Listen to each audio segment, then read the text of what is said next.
Today is Flag Day. It's not one of the biggest, splashiest holidays, but it's a very important, meaningful one to me. If you watch this show each night, you may have noticed that the American flag pin I wear on my lapel every night. Obviously, the pin itself is small, but the meaning behind it and the American flag represents what this country and even what this show represents. I also write books about American history. So in honor of this Flag Day, let's talk a little bit about the history of the flag. When the American Revolution broke out in 1775, colonists weren't fighting under a single flag. Instead, most regiments fought under their own. The Second Continental Congress met in Philadelphia with the goal to create the Continental Army, a unified fighting force, all fighting under one flag. On June 14, 1777, the Continental Congress passed a resolution creating a flag with 13 red and white horizontal stripes and 13 white stars, which many of us know today as the Betsy Ross flag, each 13 star and stripe representing each of the 13 colonies. The flag was a symbol of unity during the War for Independence from Britain. It would represent the United States until 1795, when 2 stripes and 2 stars were added, when Vermont and Kentucky became the 14th and 15th states of the Union. It's the same flag that during the War of 1812 was the inspiration for Francis Scott Key to write the Star-Spangled Banner. With the Western expansion, Congress realized adding stripes to the flag could become impractical. So in 1818, they passed the Flag Act, restoring the original 13-stripe design and adding the number of stars to 20. In 1819, the number of stars, just like the number of states, rose to 21. Well, Illinois joined the Union. A year later, the number of stars was bumped to 23 with the admission of Alabama and Maine. That trend of more states and, as a result, more stars would continue from 1822 to 1863, 10 more flags, as the number of states joining the Union continued to grow. The meaning of the flag would again take a greater significance during the Civil War. In 1863, the western part of Virginia was pro-Union and contained many abolitionists. It split from the rest of the state and created the 35th state of West Virginia. President Lincoln saw Nevada's admission as a way to get support for the war. The state was admitted as the 36th state on October 31st, 1864, and the new flag with 36 stars took effect on July 4th, 1865. President Lincoln would not live to see the new flag flying. After the war, more flags came and went as new states were recognized. The southwestern territories of New Mexico and Arizona were the last to join the 48 contiguous states, which resulted in the nation's 25th flag, which was used from 1912 to 1959 and was a symbol for hope, not just here at home, but across the globe, including when troops in 1945 raised the flag in this iconic photo during the Battle of Iwo Jima. The 26th flag was created in 1959 when Alaska became the first non-contiguous territory to become a state. That same year, Hawaii joined the Union as the 50th state, and ever since that, flag has 50 stars, and the iconic 13 stripes has represented this country. The flag has been at the center of some of the country's highest of highs, like the moon landing, and the lowest of lows, like the raising of the flag at Ground Zero after the 9/11 attacks.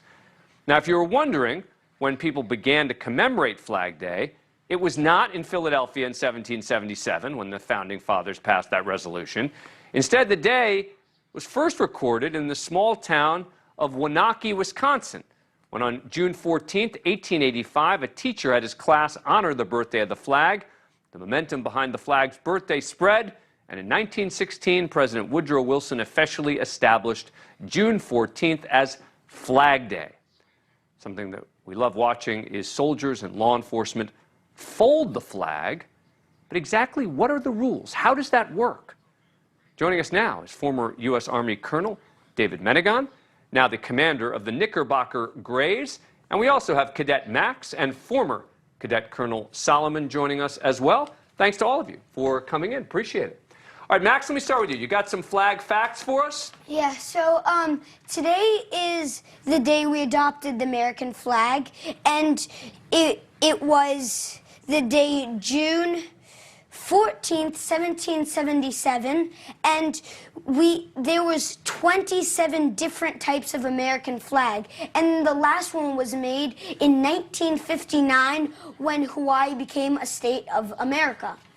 So the way we fold the flag, we fold it in a triangular form. All right, I want to see how you guys do this, because, by the way, the one thing I'm really glad about is that you just said some of the same facts. I got it right. I was worried that maybe I got my facts wrong, and then I heard you say it. I'm like, all right, I'm good. I'm good. Max just confirmed that I got the facts right.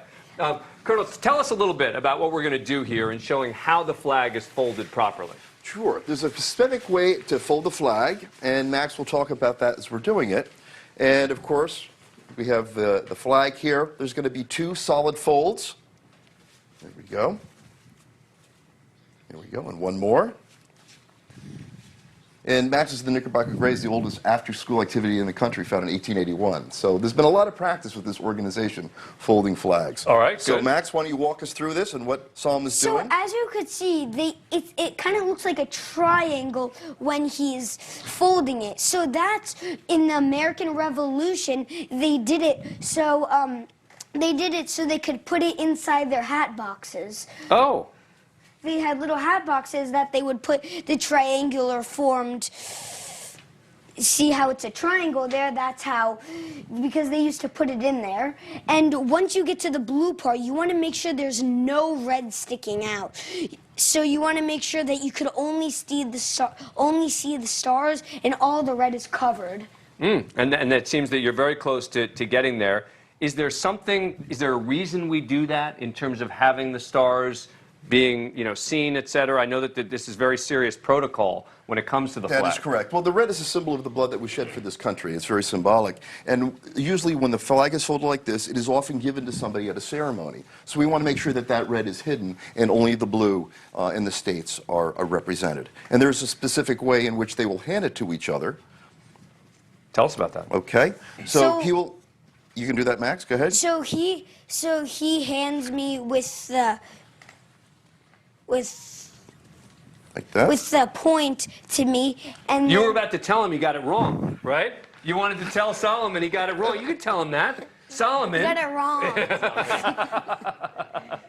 And then I have to turn it around and give you with the stars pointing that way. Okay, now if I'm going to hand it, I hand it as such. There we go. All right. Great. Well, look, this is a fascinating lesson for me. As I say, I wear the flag as a sort of symbolic representation of, my passion for American history and my love for this country. But I have always watched the formal flag folding and never knew exactly why we do what we do and how we do it. And thank goodness Max and Solomon were here to explain it to us. Max, thanks for coming in. Appreciate it. Solomon, appreciate your time. Thanks for having me. Thank you, Colonel. Thank It's you great so to much. have you here. Great. Thank you so much. Thank you for watching. Click the red subscribe button below so you can get more of NewsNation's fact-driven, unbiased coverage.